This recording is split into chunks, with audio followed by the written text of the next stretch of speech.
everybody, I have a very special and kind of different video for you today. Those of you who listen to my podcasts know that I recently did an interview with my mom. It was such a long interview that I had to make it 2 separate episodes, but I know a lot of you don't have access to my podcast or don't listen to it, and it was such an important interview with her that I'm going to make it a video on here, hence the length of this video.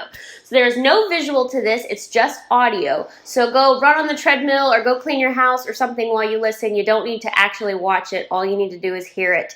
And I really hope you enjoy this funny and insightful and really great interview with my mom. We kind of delve deep into some topics that's great both for moms of dancers and dancers yourself if you're having problems with your parents, or it's just a great thing to listen to get a mom of a professional's perspective. So enjoy this interview, keep running on those treadmills, go do something productive, and I hope you enjoy it. Hi everybody, welcome to episode 56 of the Kathryn Morgan Show podcast. I am super excited today because not only do I have my very first guest on here, it's my mom. Hi Mom! Hi darling. Hi everyone. How you doing? I'm doing great. Thanks for coming on the podcast. I'm excited to do this with you. It's very informal and I'm sure there'll be a lot of inside jokes that none of you will get, but that's okay. So I'm sure I have a lot of moms who listen to this podcast and watch videos, and I'm sure they'd love to hear from a dance, quote unquote, dance mom's perspective. Which, by the way, I want to preface this by my mom is not a dance mom. My mom is like you'd say. You know, I'd come home from a bad day. I'll let her tell you in her own words. And the standard joke was, Katie, let's go do something else. It would be easier to be a brain surgeon. Yeah. Let's go take some tests somewhere. Yeah. I'm sure that you'd be a brain surgeon and a great one. And make more money. Make a lot more money, be a lot less stressed out. Yeah. So. No offense to any brain surgeons out there. Yeah, no, they're amazing. Well, it's a joke I say in class, too. I say it's just ballet. It's not brain surgery. If you make an oops, it's all right. So let's start with when, I want to break this down into ages of dancers. When you have a tiny little tot who is in ballet, like what made you decide to put me in ballet? Do you have any tips for moms of little ones out there? Let's say ages 3 to 8. Well, you were literally dancing around the house, and I was pretty clueless, but your grandmother came over to visit and said, you need to put her in dance class. And I said, she's 3 years old. You've got to be crazy. Why would I do that? No.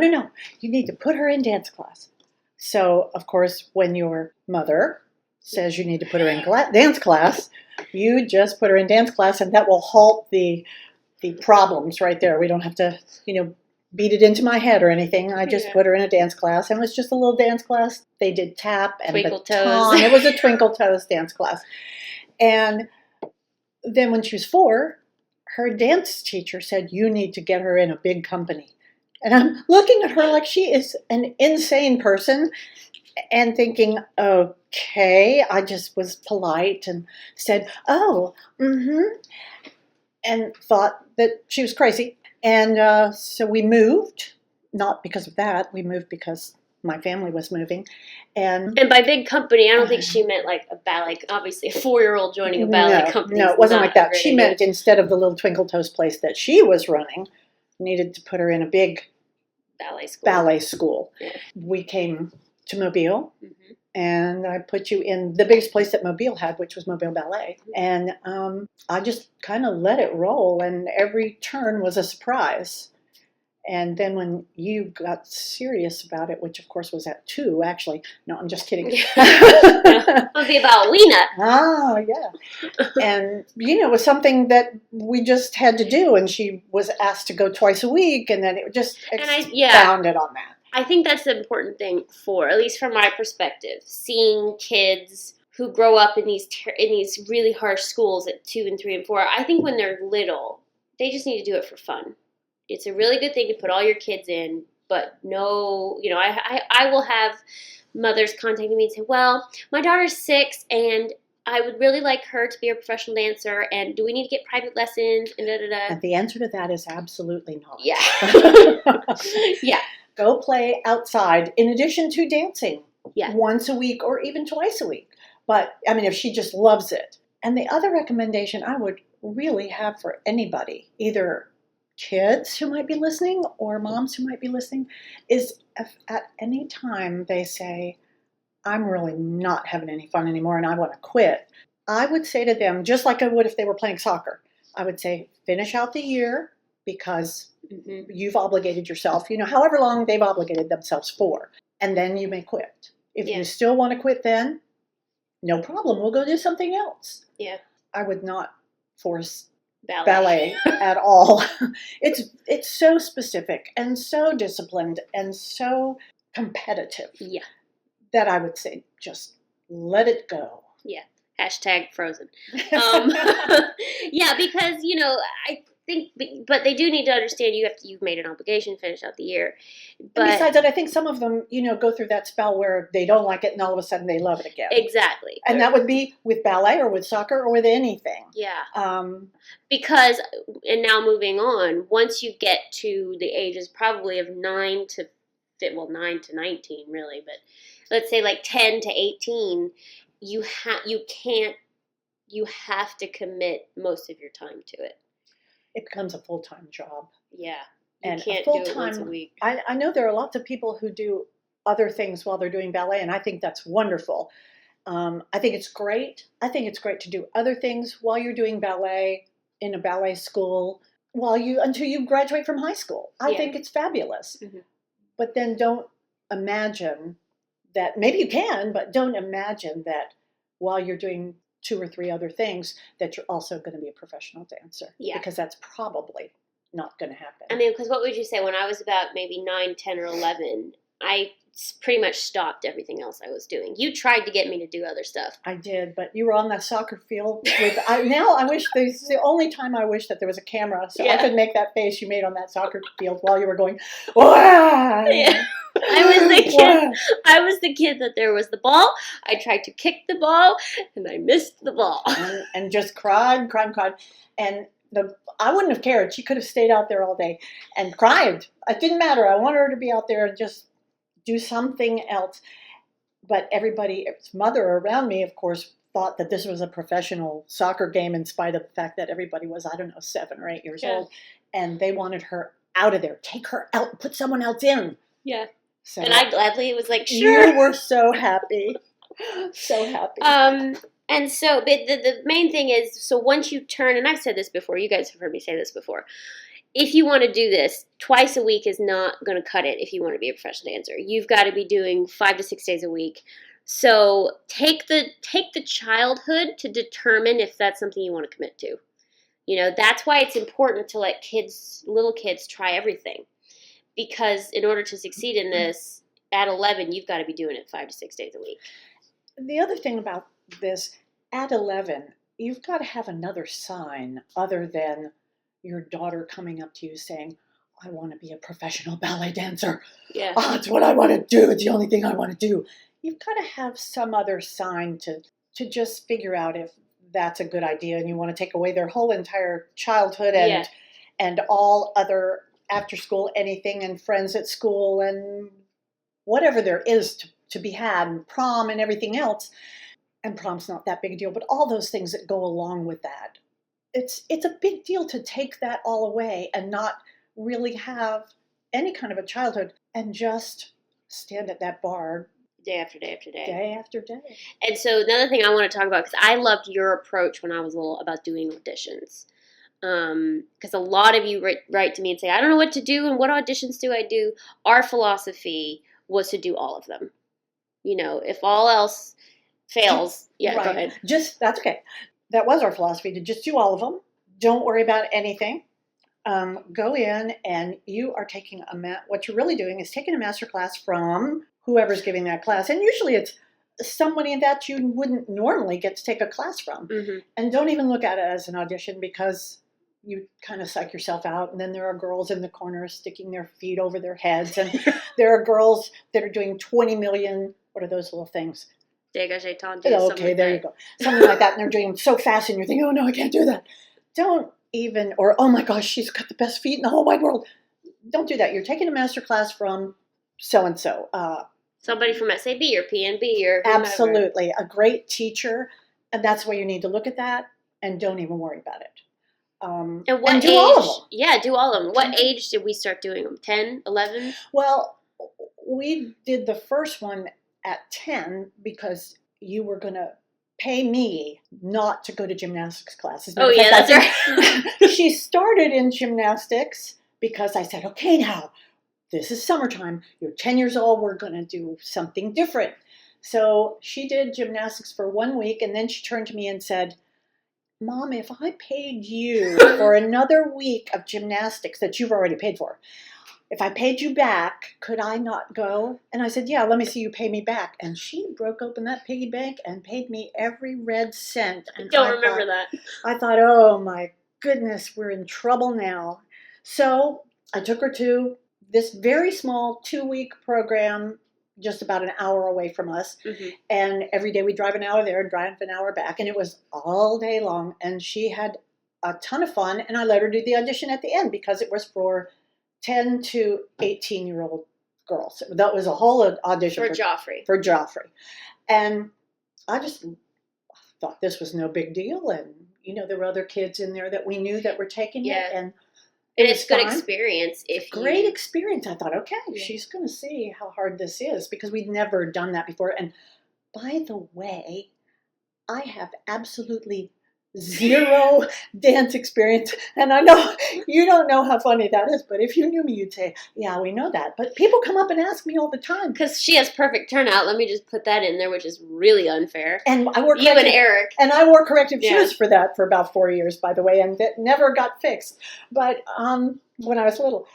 But I cannot literally walk across the floor and chew gum at the same time. And Katie knows that. And that's the first thing I tell everybody. I have no dance experience. I didn't know what we were in for. I didn't know how much there was to it. I didn't know how hard it's going to be as a mom because you have to. They can't drive. They can't sign up for things. You have to sign. They're minors. You have to sign for everything. You have to do everything. You have to get, go buy shoes with them. You have to be a part of it. And yet, if you jump in and make it about yourself as a mom, you've got all kinds of trouble. Yeah. And I really felt almost sorry for those moms we knew that used to be dancers because I would imagine that would be really hard. They'd want their daughter to also be a dancer, probably. And I was glad I didn't know anything, especially looking back. I'm so glad I didn't know anything. Yeah, because you see these moms who are dancers, and because they know, which is why I've said a million times, if I have daughters or sons for that matter, I will do everything in my power not to put them in ballet. Because then they're constantly, if they didn't achieve something, they felt that they'll live vicariously through their children. All right, going back to the Joffrey audition. So she had this Joffrey audition, and I don't know, there were a whole lot of kids, and they were ages 10 to 18, and they gave 2 scholarships to Joffrey, and they gave her one of them, and they gave another girl from our ballet school the other one. I think she was 15 at the time. And I really was in shock. I was just in shock. Totally, I had no clue. And I thought, okay, this is my famous line. Okay, now we're in trouble. Okay, we're in trouble now? Okay, this is trouble. And I was so glad that she got it, but this means if we want to do this means going to New York and staying someplace for 4 weeks and letting her go to Joffrey Ballet School every day while I try to stay out of trouble in New York City. And not spend any money, and not, especially money I don't have, and not just get in trouble with very nice, but maybe strange people. Yeah. Or strangers, whatever you want to say. And I think that's the other thing, before we continue with the story, it's moms, I think the biggest thing is to let your kids, especially at a young age, do as many auditions as they can. Because, number 1, they'll get the experience. Number 2, they'll get great master classes. Number 3, they'll learn how to dance under pressure. And if you want to be in this business, you've got to learn how to dance under pressure. Absolutely. So, there's, if, a matter of fact, I would put pressure as the number one thing. Yeah. It's more important. Knowing how to dance under pressure, to me, is more important than any kind of turnout. How bad or good your feet are.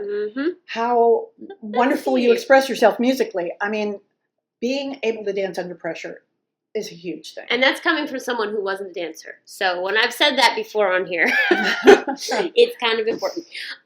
So we went to Joffrey the first summer. We did. We went ahead and went to Joffrey because, of course, I'm thinking she may never get another opportunity to be in New York. And I bet I said it 20 times while we were. Yeah, you did. This may be your last time This ever. may be the last time ever. We get to stay in New York for 4 weeks, Katie. We need to go do this because, and we went to a Broadway show all the time. 8 of them. And we just really did all those things that like tourists do at New York because I thought, we're never going to get to come back here like this. This is a wonderful opportunity. Mm-hmm. Little did I know, but then. But and I also think, this is the other thing I wanted to say. A lot of you ask me, well, when is a good time to do a big summer course? The Joffrey summer course that I did, it's not what it is now. It's kind of a small thing. They accept all kinds of people, at least at the time. The second year when I was 12, I did CPYB. So I would not, and you can hear from Mom's perspective, I would not do a big summer course too early. For burnout purposes, for going away purposes, I just don't think a 10-year-old needs to be in a dorm. I wasn't in a dorm. Mom came up with me. A 10, 11, 12-year-old doesn't need to be in a dorm by themselves. So I would stick to smaller summer courses, 10, 11, 12, and start looking to go away for summers by yourself at probably 14. I went to SAB at 13, as you guys have heard me say, but Mom came with me. So, at least maybe from your perspective. Well, and I know that's not always possible. Katie's an only child, so that was possible for us to do. Plus, it was more expensive that way, and we were able to do that. And I realize, of course, that not everybody's able to do that, and for lots and lots of reasons.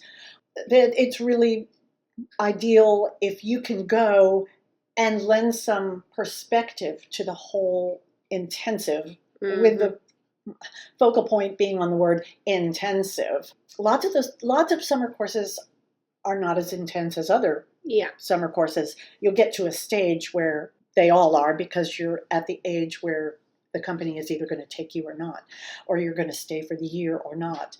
But I think under 13, I'd say even 13 is the borderline because some people go away at 13 and do really well and some people don't. I say 13, maybe 12 and under at least. Don't feel like you have to go to a big place. Because remember, guys, you can improve in any class that you take. It's entirely up to you. You don't need to be 12 going to somewhere massive and feel like, I'm going to stay for the year. If anything, as we learned, staying for the year too early is not a good thing. No, it's not a good thing. For many reasons. Number one, because by the time you get to, if you go away and stay for the year at 13, by the time you get to 17, you're no longer the shiny new toy. They just look at you as, she's been here. Yeah, she's okay.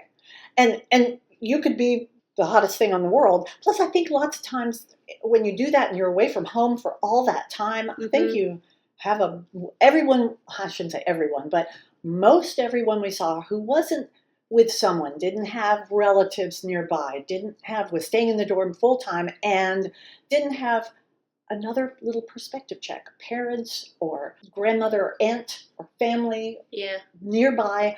I think they all got burned out because it's 24/7. You're into it 24/7. You have to dance and study and play with all of those same people that you're in competition with. Literally, and sleep with. Yeah, and you don't ever get away from them. You don't ever get away from them. So I think that makes it really, really hard.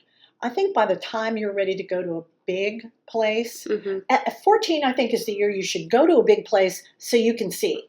First of all, you get a perspective check on where you really are. You might be the absolute hottest thing in your little hometown studio. And then you get there and you realize, oh my gosh, everybody's at least as good as I am, if not a whole lot better. Yeah. And I have work to do, or, oh my gosh, no. This isn't for me. I don't like this. I'm way too far behind. I can't catch up. I don't feel like doing all that work. Or I just don't like the whole idea of it. Because believe me, once you go, it seems like a whole new world. And I think, so parents, don't be afraid if you have a kid who is 12 and you're like, do I send them away, whatever, don't be afraid to say, nope, you're not going away right now. You don't need it. It's not going to make or break. It's not going to break your career if you don't go away at 12. And usually there are, during the summer, instead of taking a class away, there are usually classes close by that might not be in the same studio, or they might be a little mini summer intensive at your studio. It would almost be better, though, to get a little studio someplace close at age 12. It would be really nice. To get attention. To get attention, but also to figure out where you stand. And now this is for people who are really serious. I mean, this is for the 12-year-old who's begging you to go away. Mm-hmm. Also, I think you have to find out what is the reason they're begging you to go away. Yes. Do they just want to be with their friends? Do they just want to get away from you? Yeah, there you go. Especially at 12 and 13. Mm-hmm. Do they just want to show somebody up or show you that they can do it or get that big bravada coming on? You know, if that's the reason, then they're never going to make it as a dancer if that's the reason. Because there's always someone better. Someone better. I don't care if you're the best person in the room. Give it a minute. Mm-hmm. There's always someone better. Mm-hmm. Yeah. So before we go on to a little bit older, I want to switch gears and talk about being a mom of a kid who performs or has to deal with a cast list or has to deal with ballet competitions or something. So how did you deal with me and casting and performing? You were, like, I remember when we would get to the theater for performances, you kind of let me do my own thing. You were not one of those mothers up in the dressing room, and I really appreciated that. So thank you. You're welcome. So how do you deal with your child and casting? Everybody has a cast list, and it gets a cast list in a different way, and hopefully nobody gives a verbal cast list. They're not sitting there saying, so-and-so is Clara, and so-and-so is the Sugar Plum Fairy, while you sit right there. I hope that there's nobody doing that, but that may be your studio, and that's something then. I hope if they're doing that you all support each other and go, oh, yay, so-and-so got Clara, even though inside you're dying 1,000 deaths. But I told Katie from the get-go, I said, you walk in, you look on the bulletin board and see the cast list. And you look and you find your name. And you go, I don't know if that came through on the microphone. Yeah, she's yeah. And then you go and take your class. Mm-hmm. If it went up after class, that's better. But if not, you go take your class and you pretty much don't say anything to anybody. Everybody knows. Everybody's seen the same cast list. If somebody says something to you, that's great. Or you can congratulate people. There you go. I was going to say, if you'd like to congratulate people, that's a wonderful thing to do. But if it's at the end of the class, you look at the cast list and kind of whatever, say nothing, do nothing, and walk out of that studio. You get in the car. The windows are rolled up and get past the first 2 traffic lights before you go, I can't believe that Debbie got this and I didn't. Or, oh my gosh, I can't believe I got that role. I can't believe it, Mom. So just kind of hold back because save the drama for the stage. That's my recommendation. That's a good. And just wait until you get away from everybody to let it loose. And this is the thing about being the mom of a dancer. You have to take all that drama that, believe me, they have, and you have to be the non-drama queen. You have to say, don't worry, there's going to be a Clara next year. Mm-hmm. Don't worry, there's going to be time for you to do that. Or, yes, isn't that great? Oh, that's just so wonderful. Enjoy it all the way home. And then the minute you get home, say, now, don't you go around with a big head. I hope you get in that door. Because that's just as bad as the other. Matter of fact, maybe worse. Oh, yeah. But we had girls screaming at Katie in the parking lot, calling her names, and we've had people that have been exceedingly nice and congratulate her. So we've had it all over the place. And there are times, of course, when Katie had to go and congratulate somebody. She thought she should be something else, and she was not. And she had to go congratulate them. And I will say, as you get into the professional ranks, everybody gets good at that. I never witnessed a blow up in the hall that someone didn't get a certain part or anything. I mean, professionals know you walk where you stand and everything. Yeah. But as a student, it can be very difficult. Because you don't know where you stand. Yeah. You can't figure out where you stand. Yeah. And sometimes there may be another reason that somebody got that part. And literally, when somebody told me this, I thought, that's not true. They're just making that up. But it could be tall and short girl. Or it could be because they got a really small guy coming in to do whatever part goes with you. That's the thing to remember, guys. If you are at a regional studio with not a lot of boys and they have to bring in a guest artist, the boy might be really short. So no matter how, or really tall, and then you would look like exactly. So height is a big factor, particularly with regional companies because of guest artists. There's lots of things you don't know when that cast list goes up, and I know. People always said something about, oh, she must have given whoever it was, not to me, but she must have given a lot of money for her daughter to get whatever part. And then we'd see them and go, oh, wow, she did great. And, I was always like, what do you mean give a lot of money? I can't believe it. That's the thing about ballet is no matter how much money a parent, quote unquote, gives, if the kid can't do it, they're not going to get cast. Exactly. So that's not an excuse. And you've heard me say this before also. Casting you in something you are not ready for does not serve you at all. You'd rather not be cast than be miscast. And the same, I think, goes for if your child doesn't get into a summer course, doesn't get into, an audition for whatever. I think as the mom, you have to be kind of like, well, maybe they didn't have any spots left. Or, you have to kind of be the person that talks them out of it. You do. And you also have to know that maybe she's not ready to do this and this is a blessing in disguise. Or maybe she doesn't meet their criteria.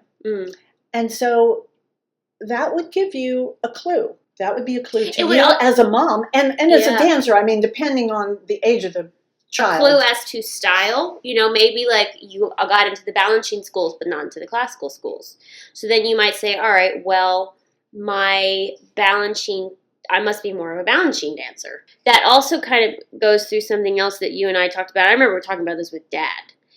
When we sat down and he said, all right, where do you want to dance? Let's audition for these places. I didn't want to do the classical route for ABT or for whomever. So I don't know if I did an ABT audition. Did I do an ABT? You did one. Oh, I did one as a backup.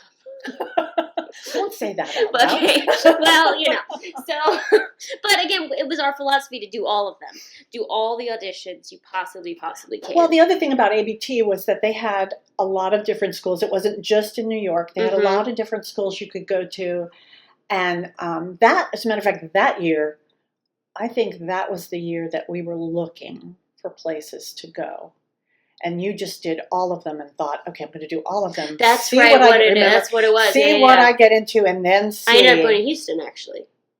You did end up going to Houston that year. Because I knew. You did. I knew that I wanted to give it a year before I went back to SAB.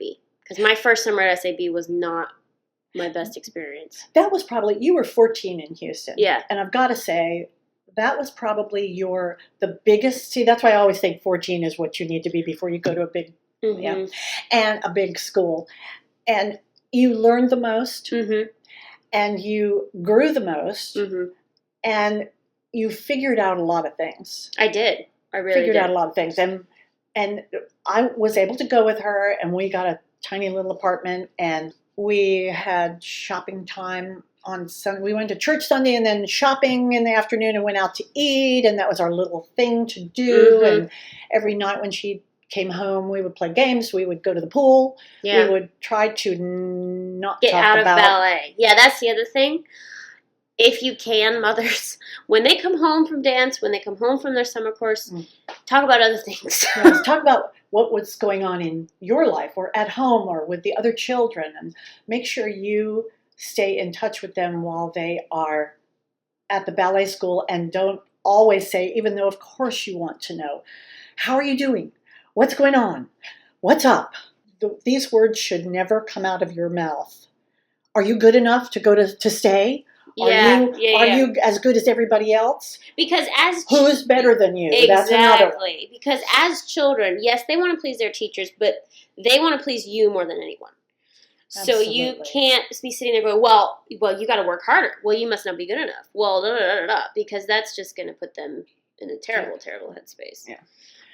Because then not only is everyone else messing with their head, but you are also. Yeah. And you're the worst person to mess with their head. I was so glad that I was not the dancer in this duo, that I was on the other side, and I didn't have to go stand at that bar and do all those things. Yeah. See, she's seen a lot about you. You know what I do. I really have now sat in that.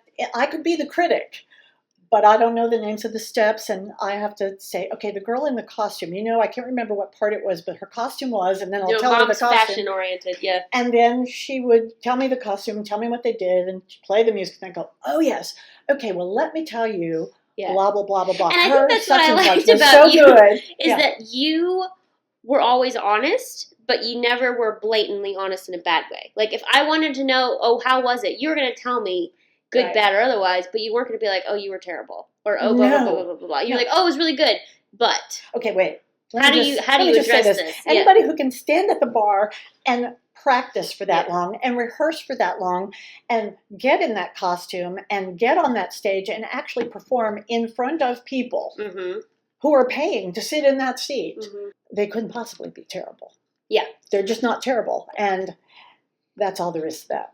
Not by the time you're there, it's not terrible. But I've seen people at the State Theater get up after their professional dancer child had performed with a smirk on their face and walk out during the applause because they weren't happy with their child's performance. And I wish it was just one time, but it wasn't.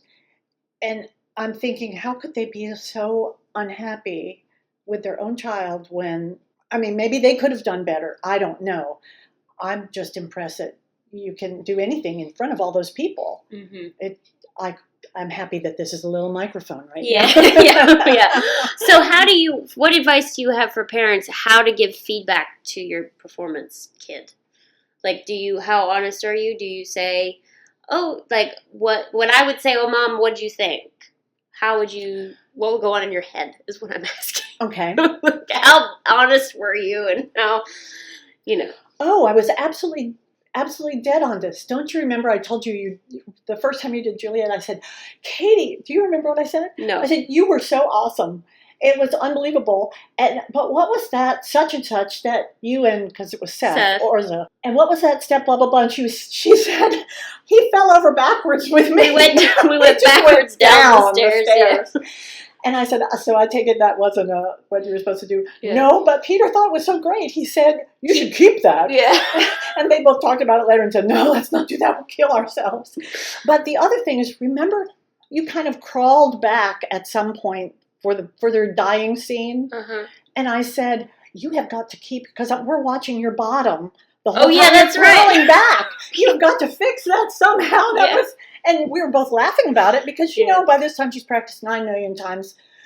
I've already said she's absolutely beautiful and breathtaking, and I just loved it. But that was really the very, very end. It's like your bottom's in the air. And then your bottom's in the air. And I'm sitting in my seat trying not to laugh, and other people are crying, of course. But all I can see is, oh my gosh, Katie's bottom's in the air. Oh, that's good. That's good. Yeah.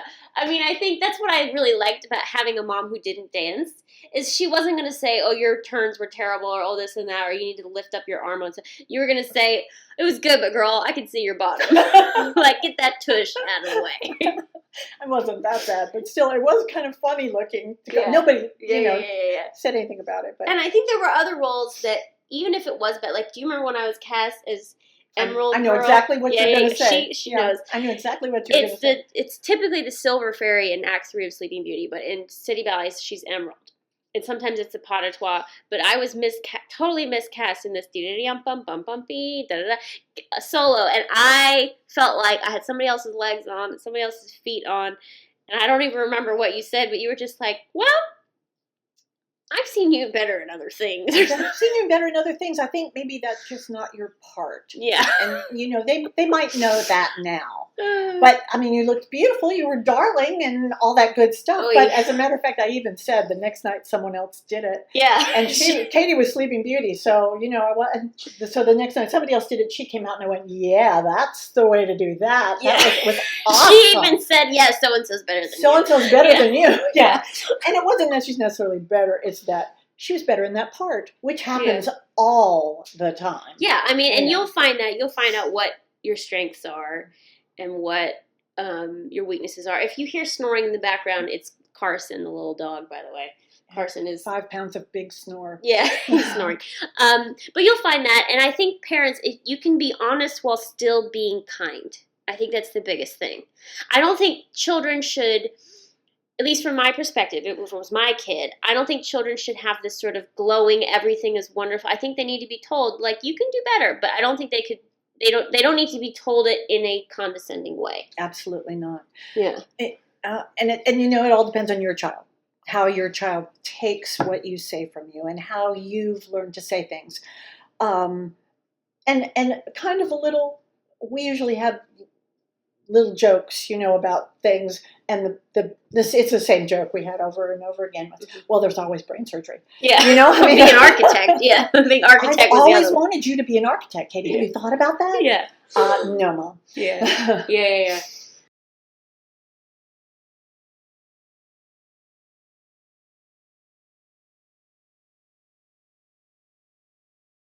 So now we're going to jump back. What was the decision? How did you guys decide, all right, yes, we're going to stay for the year once I was asked? Was there ever a doubt in your mind? Like, what now when you have, like, let's say 16 and up or 15 and up, because I even think for auditions, you always have like 14 and under and then 15 and up. So even by the auditions themselves, you see that 15 and up is a whole different ballgame. It's a whole different ballgame. Yeah. They're looking at you. Yeah. No matter what school, no matter what place. And what you have is a 15-year-old, here's the operative word here, child. Yeah. Being looked at as an asset for a ballet company, which is, as my husband always says, it's a business. Yep. Yeah. They don't want somebody who can't handle it. They don't want somebody who's got a problem. They don't want somebody who's got an eating disorder. They don't want somebody who's too bossy, sassy, doesn't have a good work ethic. And it's not just about the dancing. It's not just about the dancing. Mm-hmm. So I think you, as the parent, have to remember, okay, this is not just a child. This is my child. And I have to protect her. I have to shield. Or him. Yeah. Yes, absolutely. Shield her, but not protect her. I have to deflect the arrows being thrown or the good things being thrown. Sometimes it's all too much. And you know, you can't let that ego, totally overtake. If it's good things, you can't let it totally overtake. Yes, it's a good thing to get asked, but is that a good thing for my child?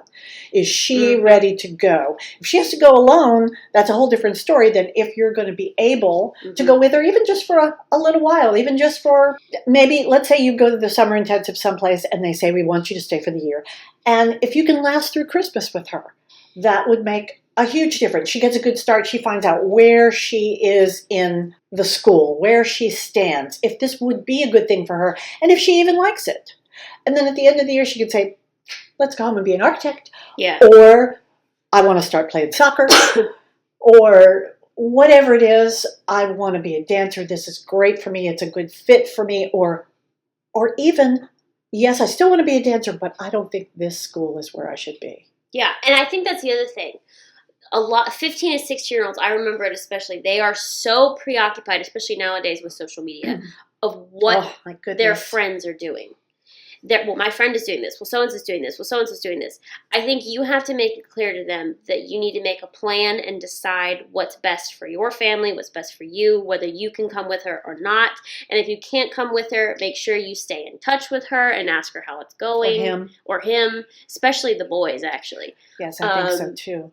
And regularly, like if you can't go up with her, regularly talk to her and have her feel that she can be honest with you instead of feel like, oh, it's going all perfectly, and then feel guilty because you're paying for it. Exactly. You know what I mean? I think you have to. Because they may take you for the year, but there's a 90% chance, especially with ballet now, unless you're a boy, you're going to be paying for that. Yeah. You're going to be paying for that. They may put somebody on a scholarship full-time all year, but I'm sure they give out a certain number just because they have to give out a certain number, or it's. I think like SAB, all boys were on scholarship and no girls were on scholarship. That could be. I don't know if it's still the same way.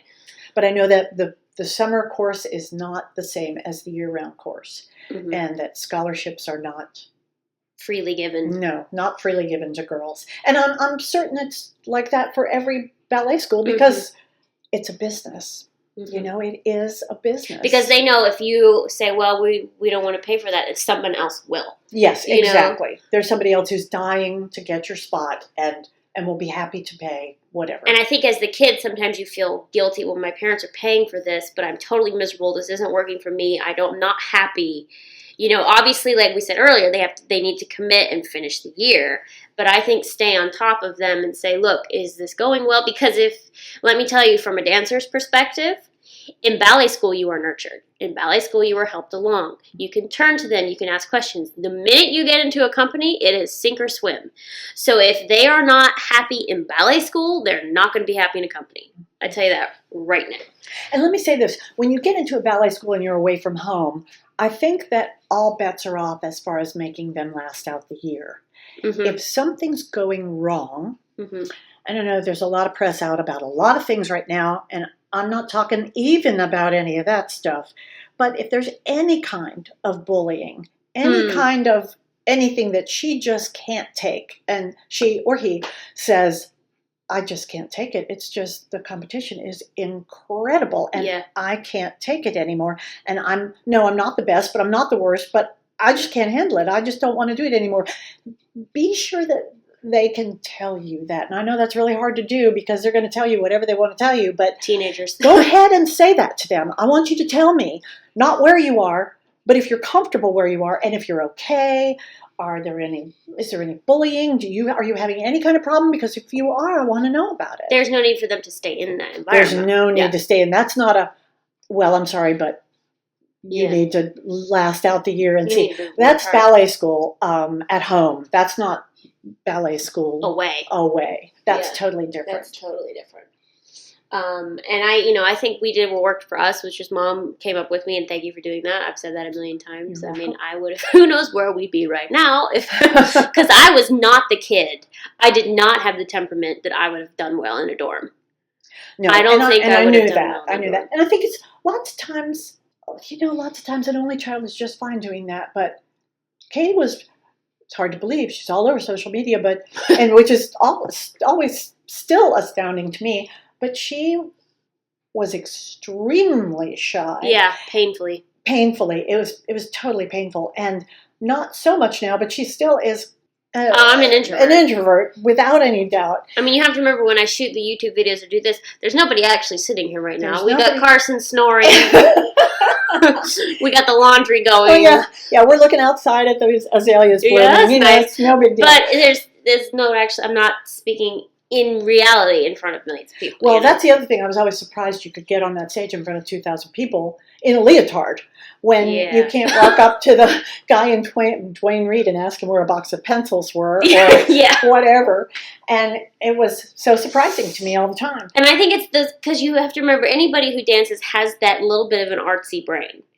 And being on stage or whatever, they are so good. Wait a minute. Little bit? Okay, a lot of an artsy brain. And so they're comfortable on stage and this and that, but in reality, they probably are a little bit shy. They internalize things. And they take things that aren't serious and turn them into very serious things. Yeah. So you have to just know, I think more than any other profession, a parent of a dancer has to know how to read their kid. Absolutely. Yeah. Absolutely. And it's really hard to do. And lots of times I got it right and lots of times I didn't. Yeah. And, I had to backstroke. And you did too because you weren't sharing or whatever. And it's a learning process and you're going to make mistakes. And, the other thing I want to stress, this is the last thing. You as a parent, you cannot sit there and say, all right, well, Katie got a scholarship at 16 to SAB. So my kid has to get a scholarship to SAB at 16. Tyler Peck got in the company at 15. So, my kid's already late. Oh, so-and-so got this. So my kid, you have to take your own kid's journey the way it is. You can't kind of compare your journey to anybody else because you might not want mine. I left New York City Ballet at 22. So maybe 23. So you can't... 23? See, she knows. So, I don't know. So, you can't sit there and worry about every other kid and every other this and this and that. You have to just, absolutely. You make yourself nuts. You cannot, what is that someone says? Comparison is the kiss of death. Yeah. And I think it is. I really Because you'll never be happy. You'll never be happy. Mm-hmm. You'll never be happy.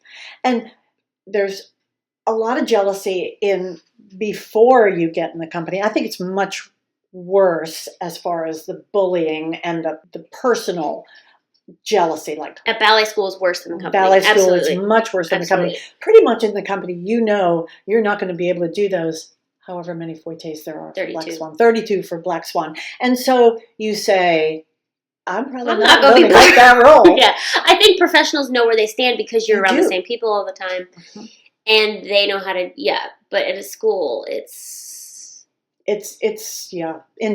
It's intense at a big school or a little school. You know, we live in Mobile, Alabama, a pretty small town, and it got intense. It got intense. We were happy to leave to go to another ballet school, but you were finished here. Yeah. You were done. Yeah, and that's the other thing. If as you see your child, I encourage you this, parents. If your child wants to be a professional dancer and they are talented and they are the best in their class, I highly encourage you to look for another school because they're not being challenged, they're not being pushed. You don't want them to feel like, oh, well, I can just show up every day and I'm the best, it doesn't matter. Because that will eventually happen. Yeah. And if they really do want to be a dancer, and there was, believe me when I tell you, there was never a doubt in our mind. Never a doubt. It happened really young. It's like she just popped onto this earth saying she wanted to be a dancer, and she never faltered from that. And that's not always the case with no, everybody. No, that's not the case. But I mean, it was the only thing I ever wanted to do, and it was obvious. Absolutely. Yeah. It was very obvious. Especially by the time you really were ready to leave and go to a bigger school. It was obvious by then. And we had enough people, independent of you and I, or even anybody at the ballet school here, tell us that. So we'd had a lot of people tell us that. And at the same time, you still need to think about it. Mm-hmm. It is not an easy That's the other thing I want to say to parents. A lot of my listeners and students, if you're listening to this, who are having trouble with your parents, not thinking this is a real career or unsure about it, parents, this is an absolutely legitimate career. You get paid, you get benefits. It is an all-consuming career. It's not just, oh, but what's your real job? Exactly. And I mean, we certainly I've had a lot of people ask me that. Yeah. But what does she do? No. She's a ballet dancer at New York City Ballet. So she's twinkled. She's up on her toes all the time. And I'm like, struggling. Yeah, like, okay. Struggling to not say, listen, buddy. Yeah. You try it. Let me see you try it for 5 seconds. Oh, no, not in those shoes. Yeah. Let me go get you the Or you've had shoes. somebody say to you, so ballet's hard? Exactly. Or ballet hurts? Yeah. So it's a legitimate career. I mean, and it's a very rewarding one. It's not easy, but it's well worth it if they can do it. But I think you have to just be more aware of what your child's going through than a lot of other things. Absolutely. So that's at all ages too. So if you could give, to wrap up, top 4 tips to parents of dancers. All right. Number 1 is be supportive without being the hovering helicopter. That would be number 1. Try to be supportive of them and remember that it's their dance. They're the ones at the bar. They're the ones practicing. They're the ones rehearsing for whatever part they're taking. Mm-hmm. They're the ones who are in ballet school every day.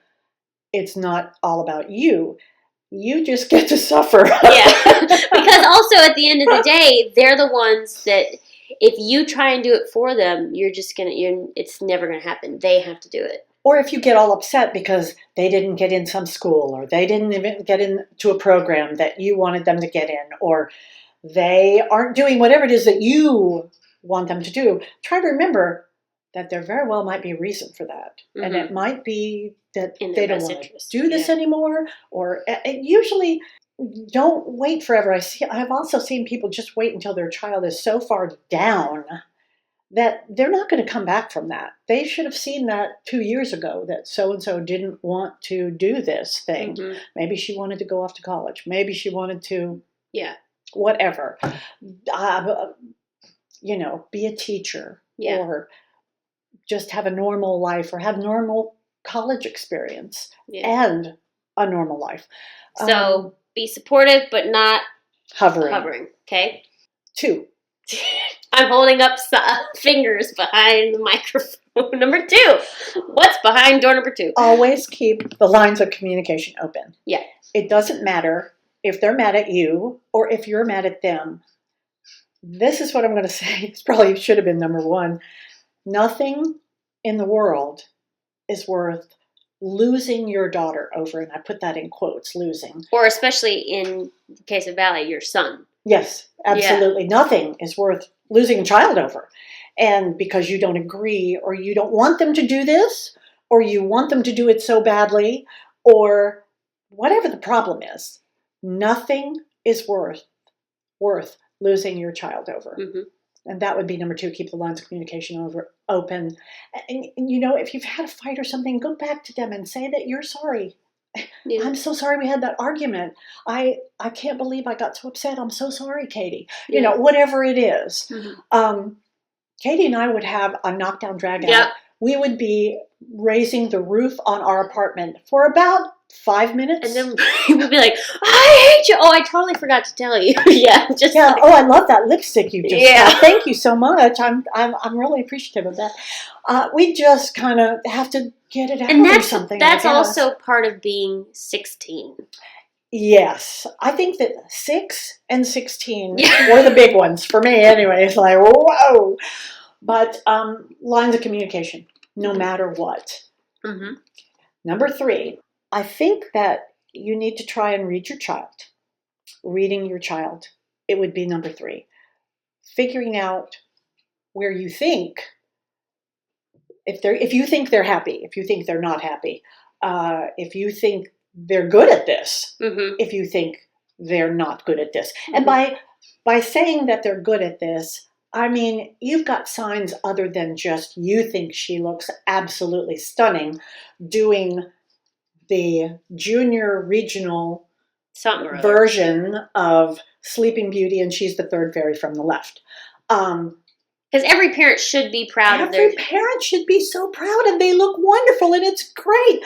But you're doing the regional junior thing of the third fairy from the left. She's coming home every night saying she wants to be a professional dancer. You take her to summer program auditions, and she gets into 1 out of 6. Maybe this isn't what she should be doing. Mm-hmm. Maybe she should be dancing and having the best time of her life and being the third fairy from the left. Fantastic. I'll tell you right now, I couldn't even be in the background, just sitting on a chair. Your arm. What do you call those people? The supers? Supers? The background people? No way. The peasant people? I couldn't even do that. But because anybody can take ballet, anybody can enjoy ballet, doesn't matter what age you are. And I think it's an excellent thing for everybody to get to do. I think it's wonderful. But in terms of, can you become professional? Because if they're already struggling, it's only going to get harder.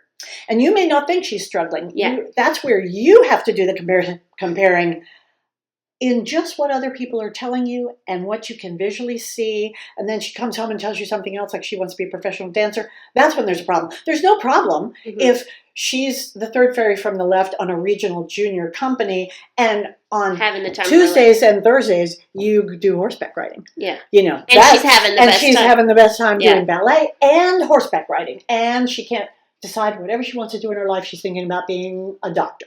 Then you go, yay, third fairy from the left. Woohoo!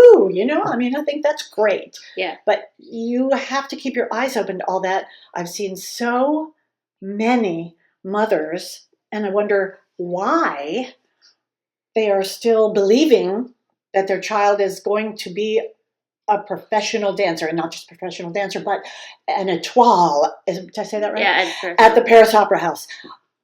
And I'm thinking, oh my goodness, and I'll just... And then what I've also, from that, several years go by, and then the heartbreak. The heartbreak is horrible. It's horrible. It's horrible. That's all they've done. I've wasted the last 4 years of my life. It's just a horrible letdown, a horrible heartbreak, and there's nothing... They sit on the sofa for a long time after that.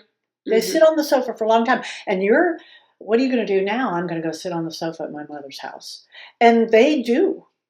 Yes, It's horrible. So if you can learn early on, all right, we'll see where this goes maybe, and then a couple years it still hasn't progressed and she's still not getting into summer courses and she's maybe not getting even lead roles at the studio, maybe that's when you can gently steer in the other direction because the heartbreak later is not worth it. Absolutely. That's when you go to Disney World and in the middle of the roller coaster you say, isn't this fun?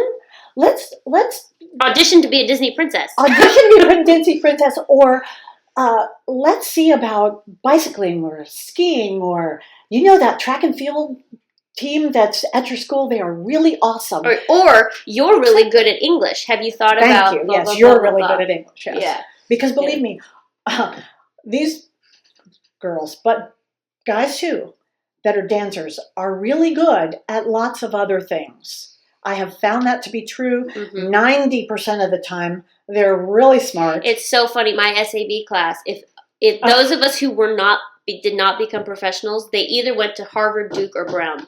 I mean, I had like 3 people in my SAB class get into Harvard. It was pretty, pretty unbelievable. Really, yeah. And really, I said to Katie, you have to go take the SAT. And I don't know if you were an apprentice by then or not.